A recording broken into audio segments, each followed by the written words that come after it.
Questions and Answers on Genesis 1, Part 1. 1.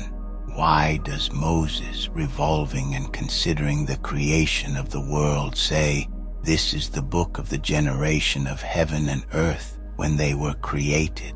The expression, "when they were created," indicates, as it seems, an indeterminate time, not accurately described.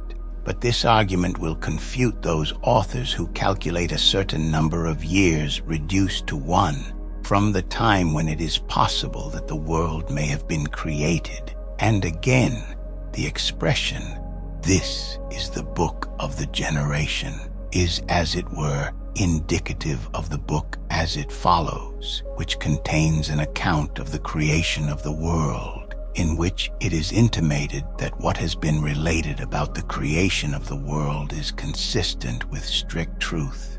2. What is the object of saying, "And God made every green herb of the field before it was upon the earth, and every grass before it had sprung up"? He here by these expressions intimates in enigmatic language the incorporeal species, since the expression "before it was upon the earth" indicates the arriving at perfection of every herb and of all seeds and trees. But as to what he says, that before it had sprung up upon the earth, he had made every green herb and grass, etc., it is plain that the incorporeal species, as being indicative of the others, were created first, in accordance with intellectual nature, which those things which are upon the earth perceptible to the outward senses were to imitate. 3. What is the meaning of saying, "A fountain went up from the earth and watered all the face of the earth"? But here the question is, how it could be that the whole earth was watered by one fountain, not only on account of its size, but also because of the inequality of the mountainous situations, unless indeed, just as the whole force of the king's cavalry is called the horse, so the whole multitude of the veins of the earth which supply drinkable water may perhaps be called the fountain, inasmuch as they all bubble up like a fountain, and that expression is peculiarly appropriate, which says that the fountain watered not the whole earth but its face, as in the living being it waters the chief and predominant part, the mind or the countenance, since that is the most important part of the earth which can be good and fertile and productive, and that is the part which stands in need of the nourishment of fountains. 4. What is the man who was created? And how is that man distinguished who was made after the image of God? This man was created as perceptible to the senses, and in the similitude of a being appreciable only by the intellect. But he who, in respect of his form, is intellectual and incorporeal, is the similitude of the archetypal model as to appearance, and he is the form of the principal character. But this is the Word of God, the first beginning of all things, the original species, or the archetypal idea, the first measure of the universe. Moreover, that man who was to be created as a vessel is formed by a potter, was formed out of dust and clay as far as his body was concerned, but he received his soul by God breathing the breath of life into his face, so that the temperament of his nature was combined of what was corruptible and of what was incorruptible. But the other man, he who is only so in form, is found to be unalloyed, without any mixture proceeding from an invisible, simple, and transparent nature. 5. Why is it said that God breathed into his face the breath of life? In the first place, because life is the principal part of the body, for the rest was only made as a sort of foundation or pedestal, and then life was put upon it as a statue. Besides, the sense is the fountain of the animal form, and sense resides in the face. Secondly, man is created to be a partaker not only of a soul, but also of a rational soul, and the head is the temple of the reason, as some writers have called it. 6. Why is God said to have planted a paradise, and for whom? And what is meant by a paradise?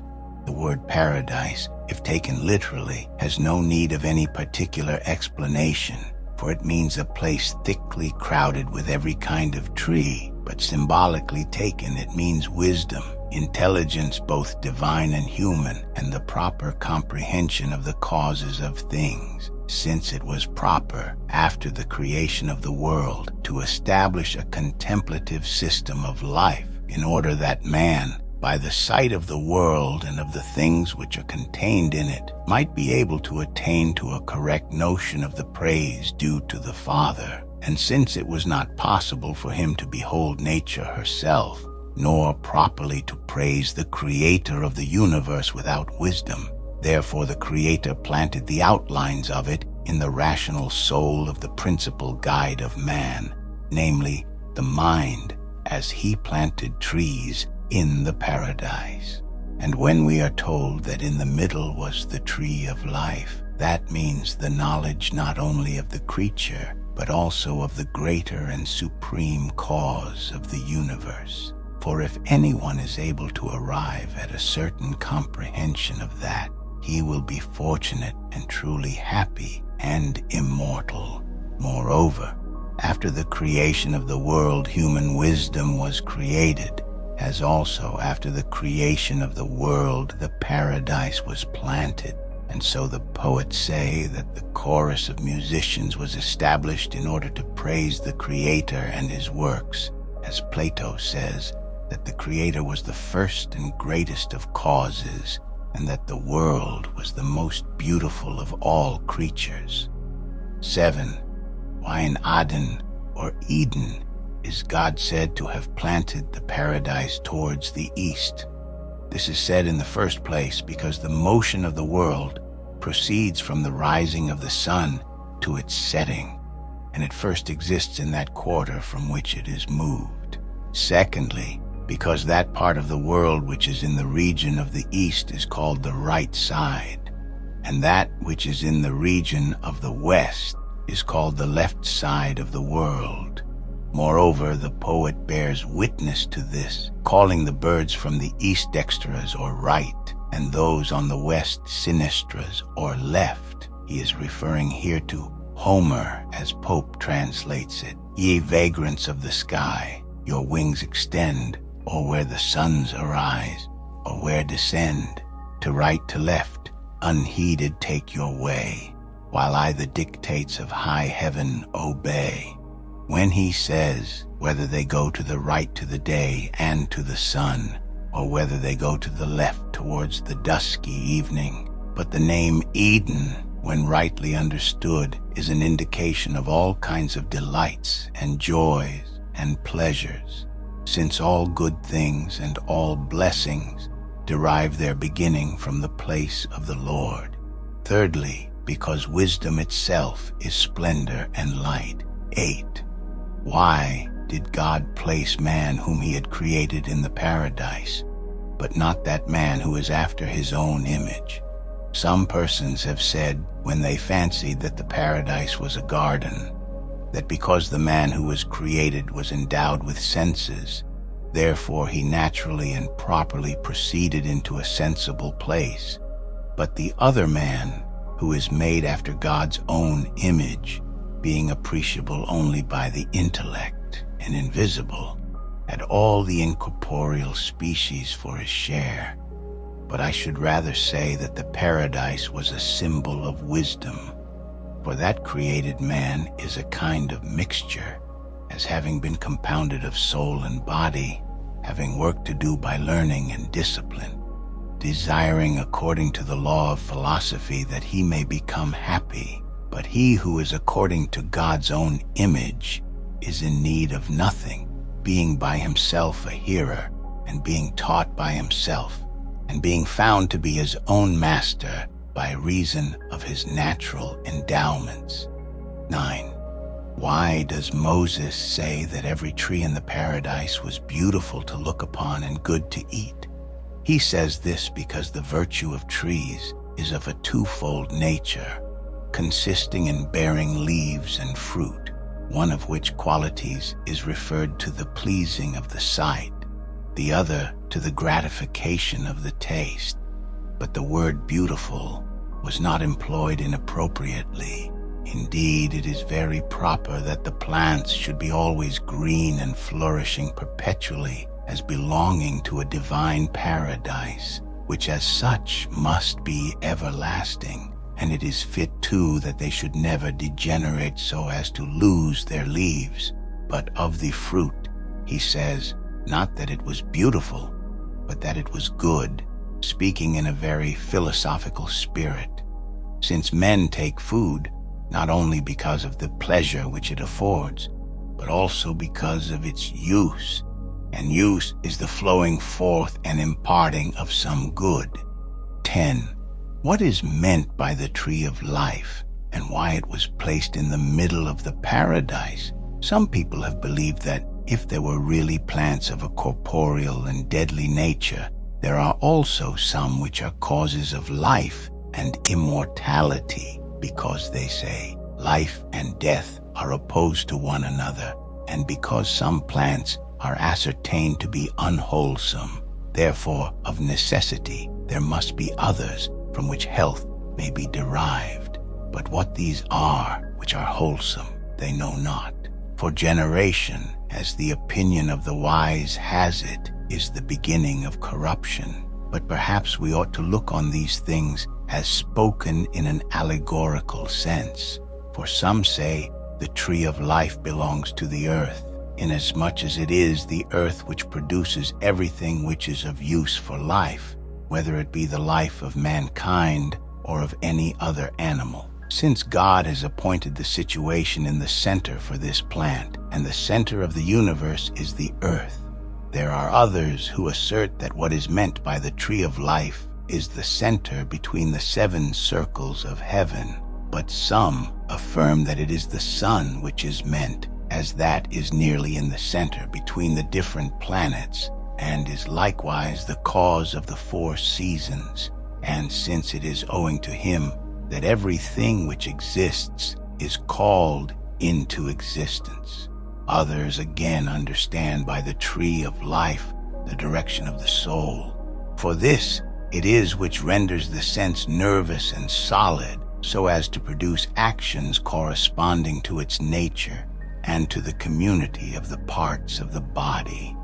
But whatever is in the middle is in a manner the primary cause and beginning of things, like the leader of a chorus. But still, the best and wisest authorities have considered that by the tree of life is indicated the best of all the virtues of man, piety, by which alone the mind attains to immortality. 11. What is meant by the tree of the knowledge of good and evil? This indeed exhibits that meaning which is sought for in the letter of the Scriptures more clearly to the sight, as it bears a manifest allegory on the face of it. What is meant then under this figure is prudence, which is the comprehension of science, by which all things are known and distinguished from one another, whether they be good and beautiful, or bad and unseemly, or in short every sort of contrariety is discerned, since some things belong to the better class, and some to the worse. Therefore the wisdom which exists in this world is not in truth God himself, but the work of God, that it is which sees and thoroughly investigates everything. But the wisdom which exists in man sees in an incorrect and mixed manner with somewhat darkened eyes, for it is found to be incompetent to see and comprehend clearly and without alloy each particular thing separately. Moreover, there is a kind of deception mingled with human wisdom, since very often there are some shadows found which hinder the eyes from contemplating a brilliant light, since what the eye is in the body, such also is the mind and wisdom in the soul. 12. What the river is which proceeded out of Aden, by which the paradise is watered, and from which the 4 rivers proceed, the Phison, and the Gihon, and the Tigris, and the Euphrates, the sources of the Deglath and of the Arazania, that is to say, of the Tigris and Euphrates, are said to arise in the mountains of Armenia. But there is no paradise there at this day, nor do both the sources of both these rivers remain there. Perhaps, therefore, we ought to consider that the real situation of the paradise is in a place at a distance from this part of the world which we inhabit, and that it has a river running beneath the earth, which pours forth many veins of the largest size, so that they, rising up together, pour themselves forth into other veins, which receive them on account of their great size, and then those have been suppressed by the gulfs of the waves, on which account, through the impulse given to them by the violence which is implanted in them, they burst out on the face of the earth in other places, and also, among others, in the mountains of Armenia. Therefore, those things which have been accounted the sources of the rivers are rather their flowing course, or again, they may be said to be correctly looked upon as sources, because by all means we must consider the Holy Scriptures infallible, which point out the fact of 4 rivers. For the river is the beginning and not the spring. But perhaps this passage also contains an allegorical meaning, for the 4 rivers are the signs of 4 virtues, Phison being the sign of prudence, as deriving its name from parsimony, and Gihon being the sign of sobriety, as having its employment in the regulation of meat and drink, and as restraining the appetites of the belly, and of those parts which are below the belly, as being earthly. The Tigris, again, is the sign of fortitude, for this it is which regulates the raging commotion of anger within us. And the Euphrates is the sign of justice, since there is nothing in which the thoughts of men exult more than in justice. 13. Why it is that he not only describes the situation of the Euphrates, but also says that the Phison goes round all the land of Evilat, and that the Gihon goes round all the land of Ethiopia, and that the Tigris goes toward Assyria.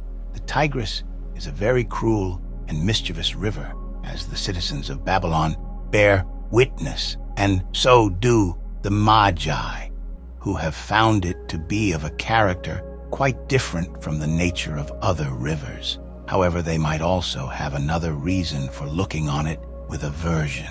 But the Euphrates is a gentler and more salubrious and more nourishing stream, on which account the wise men of the Hebrews and Assyrians speak of it as one which increases and extends itself, and on this account it is not here characterized by its connection with other things, as the other 3 rivers are, but by itself.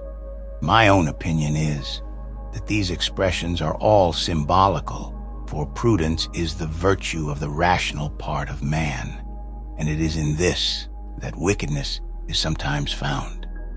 And fortitude is that portion of the human character which is liable to degenerate into anger. And sobriety, again, may be impaired by the desires, but anger and concupiscence are the characteristics of beasts. Therefore, the sacred historian has here described those 3 rivers by the places which they flow round. But he has not described the Euphrates in that manner, as being the symbol of justice, for there is no certain and limited portion of it allotted to the soul, but a perfect harmony of the 3 parts of the soul and of the 3 virtues is possessed by it. 14. Why God placed man in the paradise with a 2-fold object, namely, that he might both till it and keep it, when the paradise was in reality in need of no cultivation, because it was perfect in everything, as having been planted by God. Nor, again, did it require a keeper, for who was there to ravage it? These are the two objects which a cultivation of the land must attain to and take care of: the cultivation of the land and the safe keeping of the things which are in it. Otherwise, it will be spoiled by laziness or else by devastation. But although the paradise did not stand in need of these exertions, nevertheless it was proper that he who had the regulation and care of it committed to him, namely, the first man, should be, as it were, a sort of pattern and law to all workmen in future of everything which ought to be done by them. Moreover, it was suitable that, though all the paradise was full of everything, it should still leave the cultivator some grounds for care and some means of displaying his industry. For instance, by digging around it and tending it and softening it and digging trenches and irrigating it by water. And it was needful to attend to its safety, although there was no one to lay it waste because of the wild beasts, also more especially in respect of the air and water, as, for instance, when a drought prevailed, to irrigate it with a plenteous supply of water, and in moister weather to check the superabundance of moisture by directing the course of the streams in other directions. 15. Why, when God commanded the man to eat of every tree within the paradise, he speaks in the singular number and says, "Thou shalt eat." But when he commands that he shall abstain from the tree which would give him the knowledge of good and evil, he speaks in the plural number and says, "Ye shall not eat of it, for in the day in which ye eat of it, ye shall surely die." In the first place, he uses this language because one good was derived from many, and that also is not unimportant in these principles, since he who has done anything which is of utility is one, and he who attains to anything useful is also one. But when I say one, I am speaking not of that which in point of number comes before duality, but of that one creative virtue by which many beings rightly coalesce, and by their concord imitate singularity, as a flock, a herd, a troop, a chorus, an army, a nation, a tribe, a family, a state.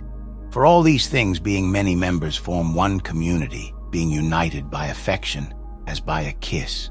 When things which are not combined, and which have no principle of union by reason of their duality and multitude, fall into different divisions, for duality is the beginning of discord.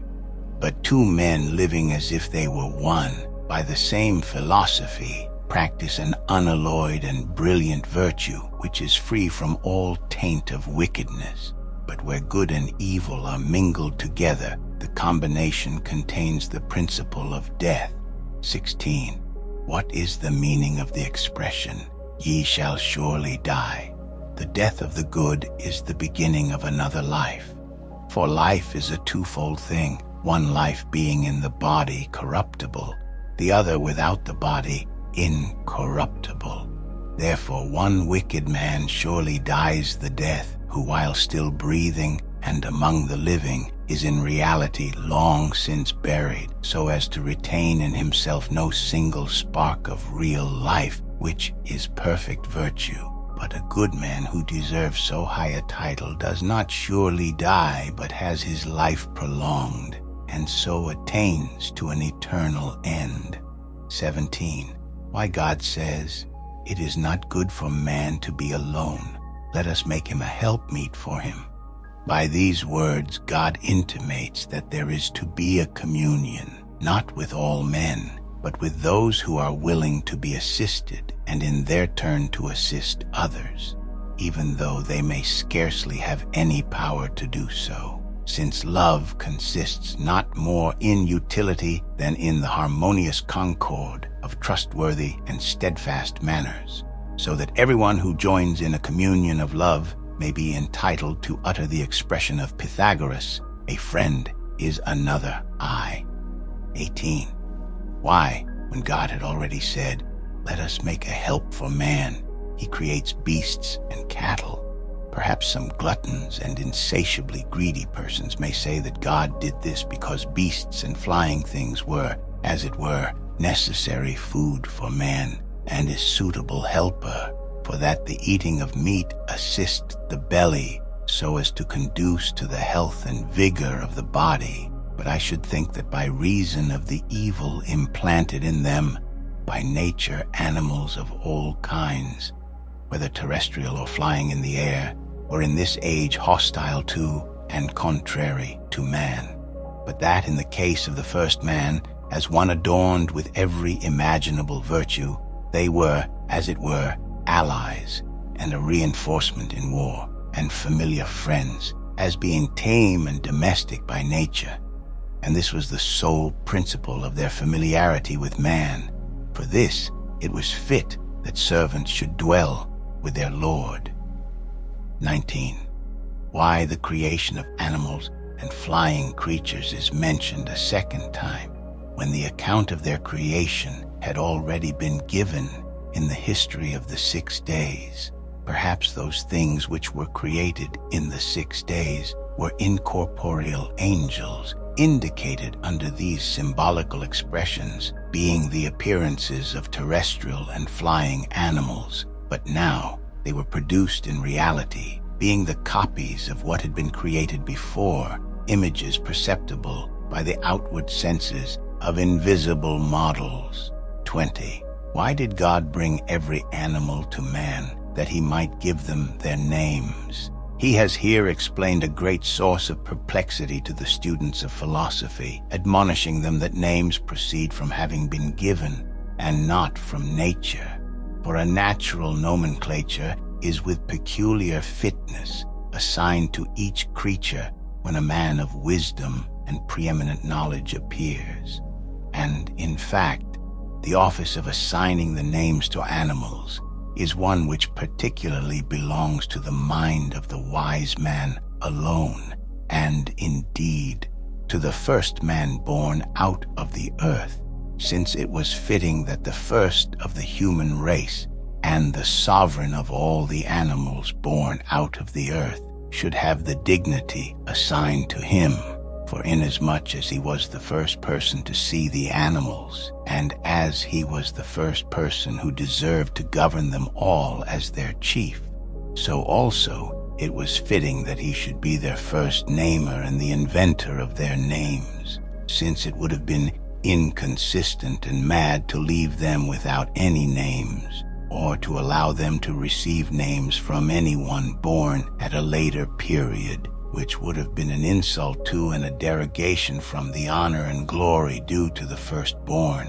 But we may also adopt this idea that the giving of names to the different animals was so easily arranged that the very moment that Adam gave the name, the animal itself also heard it, being influenced by the name thus given to it as by a familiar indication closely connected with it. 21. Why does Moses say, "He brought the animals to Adam that he might see what he would call them," when God can never entertain a doubt? It is in truth inconsistent with the nature of God to doubt.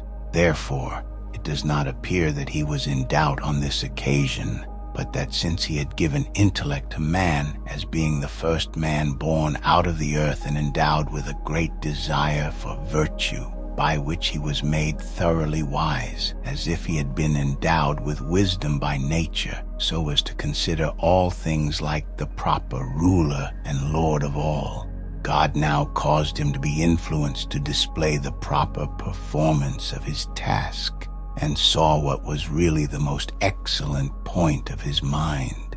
Besides this, by this statement he evidently indicates the perfect free will existing in us, refuting those who affirm that everything exists by a certain necessity, or else because it belonged to man to employ the animals. Therefore he also gave him authority to give them names. 22. What is the meaning of the expression, "and whatever he called each living thing, that was the name thereof"? we must consider that Adam gave names not only to all living creatures, but also to plants and to everything else which is inanimate, beginning with the more excellent class. For the living creature is superior to that which has not life. Therefore the scripture considers the mention of the better parts sufficient, indicating by this mention to all who are not utterly devoid of sense, that he in fact gave names to everything, since it was easy to fix names to things without life, which were never likely to change their place, and which had no passions of the soul to exercise. But the giving of proper appellations to living creatures was a more difficult task on account of the motions of their bodies and the various impulses of their souls, in accordance with the imagination and the variety of the outward senses, and the different agitations of the mind from which the effects of their works proceed. Therefore, the mind could give names to the more difficult classes of living creatures, and on this account it was a very proper expression to employ that he gave them names as being easy to name, because they were near. 23. What is the meaning of the expression? But for Adam there was not found a helper like to him. Everything was helping and assisting the prince of the human race: the earth, the rivers, the sea, the air, the light, the heaven. Moreover, every species of fruit and plant cooperated with him, and every herd of cattle, and every beast which was not savage. Nevertheless, of all these things which were assisting him, there was nothing like himself, inasmuch as they were none of them human beings. Therefore, God gave a certain indication that he might show that man ought to be an assistant to and cooperator with man, being endowed with perfect similarity to one another in both body and soul. 24. What is the meaning of the statement, "And God sent a trance upon Adam and caused him to sleep"? How it is that man sleeps is a question which has caused an extraordinary amount of perplexity to philosophers. But yet our prophet has distinctly explained this question. For sleep is in itself properly a trance, not of that kind which is more nearly allied to insanity, but of that which is in accordance with the dissolution of the senses and the absence of counsel. For then the senses withdraw from those things which are their proper object, and the intellect withdraws from the senses, not strengthening their nerves, nor giving any motion to those parts which have received the power of action, inasmuch as they are withdrawn from the objects perceptible by the outward senses. 25. What the rib is, which God took from the man whom he had formed out of the earth, and which he made into a woman. The letter of this statement is plain enough, for it is expressed according to a symbol of the part, a half of the whole, each party, the man and the woman, being as sections of nature, co-equal for the production of that genus which is called man. But with respect to the mind, man is understood in a symbolical manner, and his one rib is virtue proceeding from the senses. But woman, who is the sensation of counsel, will be more variable. But some think that the rib means valor and vigor, on which account men call a boxer who has strong loins eminently strong. Therefore the lawgiver relates that the woman was formed out of the rib of the man, indicating by that expression that one half of the body of the man is woman. And this is testified to by the formation of the body, by the way in which it is put together, by its motions and vigor, by the force of the soul and its strength. For all things are regarded as in a twofold light, since, as the formation of the man is more perfect, and, if one may so say, more double than the formation of the woman, so also it required half the time, that is to say, 40 days.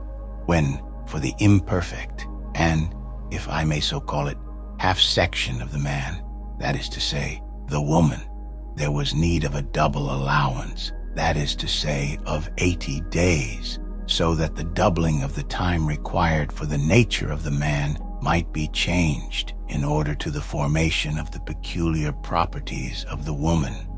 For that body and that soul, the nature of which is in a twofold ratio, the body and soul, that is, of the man, require but half of the delineation and formation.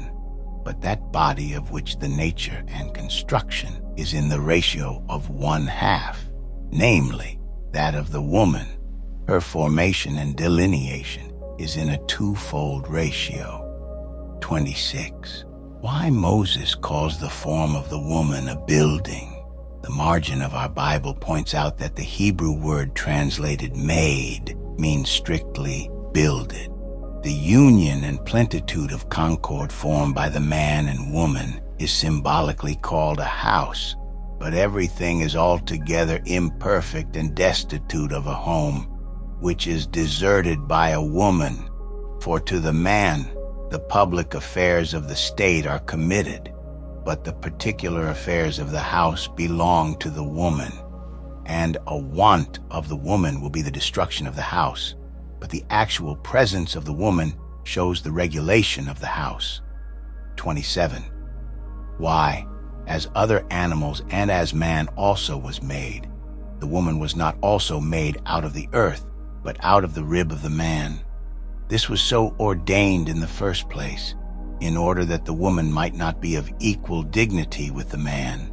In the second place, that she might not be of equal age with him, but younger, since those who marry wives more advanced in years than themselves deserve blame as having overturned the law of nature.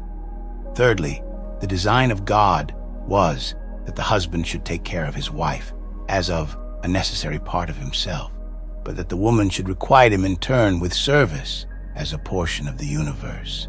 In the fourth place, he admonishes man by this enigmatic intimation that he should take care of his wife as of his daughter, and he admonishes the woman that she should honor her husband as her father, and very rightly, since the woman changes her habitation, passing from her own offspring to her husband, on which account it is altogether right and proper that he who has received should take upon himself the liability in respect of what has been given, and that she who has been removed should worthily give the same honor to her husband which she has previously given to her parents. For the husband receives his wife from her parents as a deposit which is entrusted to him, and the woman receives her husband from the law. 28. Why, when the man saw the woman who had been formed in this manner, he proceeded to say, "She is now bone of my bone and flesh of my flesh.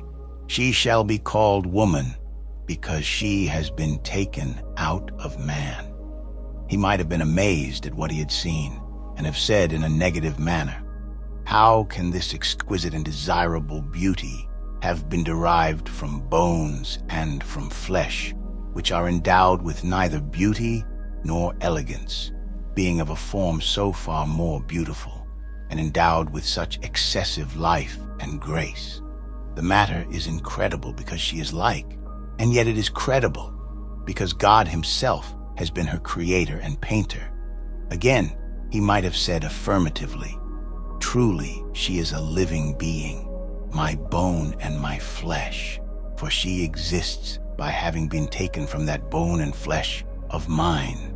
But he makes mention of his bone and flesh in a very natural manner, for the human or corporeal tabernacle is the combination of bones and flesh and entrails and veins and nerves and ligaments and blood vessels and breathing tubes and blood, and she is called woman with great correctness, as the power of producing with fertility, either because she becomes pregnant through the reception of the seed and so brings forth, or, as the prophet says, because she was made out of man, not out of the earth, as he was, nor from seed as all mankind after them, but of a certain intermediate nature, and like a branch brought out of one vine to produce another vine. 29. Why he says, therefore shall a man leave his father and his mother, and cleave to his wife, and they shall be two in one flesh. He here orders man to behave himself towards his wife with such excess of affection in their intercourse that he is willing to leave his parents, not in order that by that means it may be more suitable, but as they would scarcely be a motive for his fidelity to his wife. And we must remark that it is very excellent and prudently done that he has avoided saying that the woman is to leave her parents and cleave to her husband, since the character of the man is bolder than the nature of the woman. But he says that the man ought to do this for the sake of the woman, for he is borne on by a cheerful and willing impulse to the concord of knowledge, to which, becoming wholly devoted, he restrains and regulates his desires, and clings to his wife alone like birdlime, especially because he himself, delighting in his master-like authority, is to be respected for his pride, but the woman, being in the rank of a servant, is praised for assenting to a life of communion.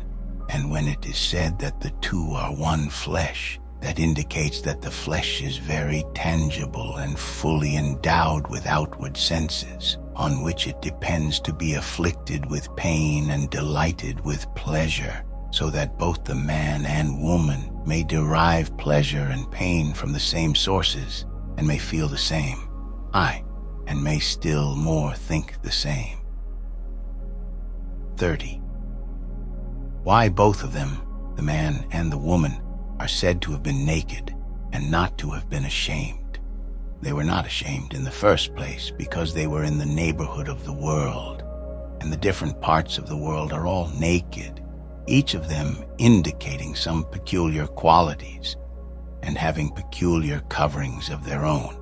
In the second place, on account of the sincerity and simplicity of their manners and of their natural disposition, which had not taint of pride about it, for ambition had as yet no existence. Thirdly, because the climate and the mildness of the atmosphere was a sufficient covering for them, so as to prevent either cold or heat from hurting them. In the fourth place, because they, by reason of the relationship existing between themselves and the world, could not receive injury from any part of it whatever as being related to them. 31. Why does Moses say that the serpent was more cunning than all the beasts of the field? One may probably affirm with truth that the serpent in reality is more cunning than any beast whatever. But the reason why he appears to me to be spoken of in these terms here is on account of the natural proneness of mankind to vice, of which he is the symbol, and by vice I mean concupiscence, inasmuch as those who are devoted to pleasure are more cunning and are the inventors of stratagems and means by which to indulge their passions, being, forsooth, very crafty in devising plans, both such as favor pleasure and also such as procure means of enjoying it. But it appears to me that since that animal, so superior in wisdom, was about to seduce man, it is not the whole race that is here meant to be spoken of as so exceedingly wise, but only that single serpent, for the reason above mentioned. 32. Did the serpent speak with a human voice?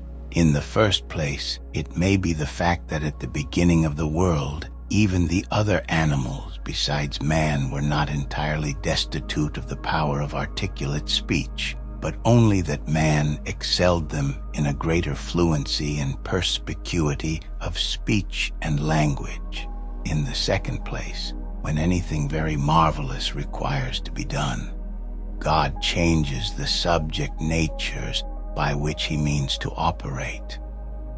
Thirdly, because our soul is entirely filled with many errors and rendered deaf to all words except in one or two languages to which it is accustomed. But the souls of those who were first created were rendered acute to thoroughly understand every voice of every kind, in order that they might be pure from evil and wholly unpolluted.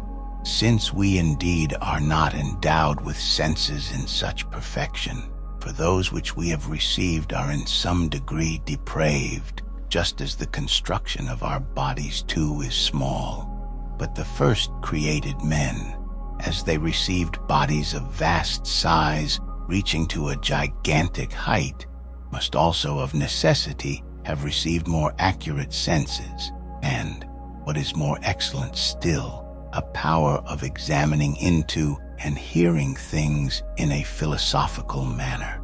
For some people think, and perhaps with some reason, that they were endowed with such eyes as enabled them to behold even those natures and essences and operations which exist in heaven, as also ears by which they could comprehend every kind of voice and language.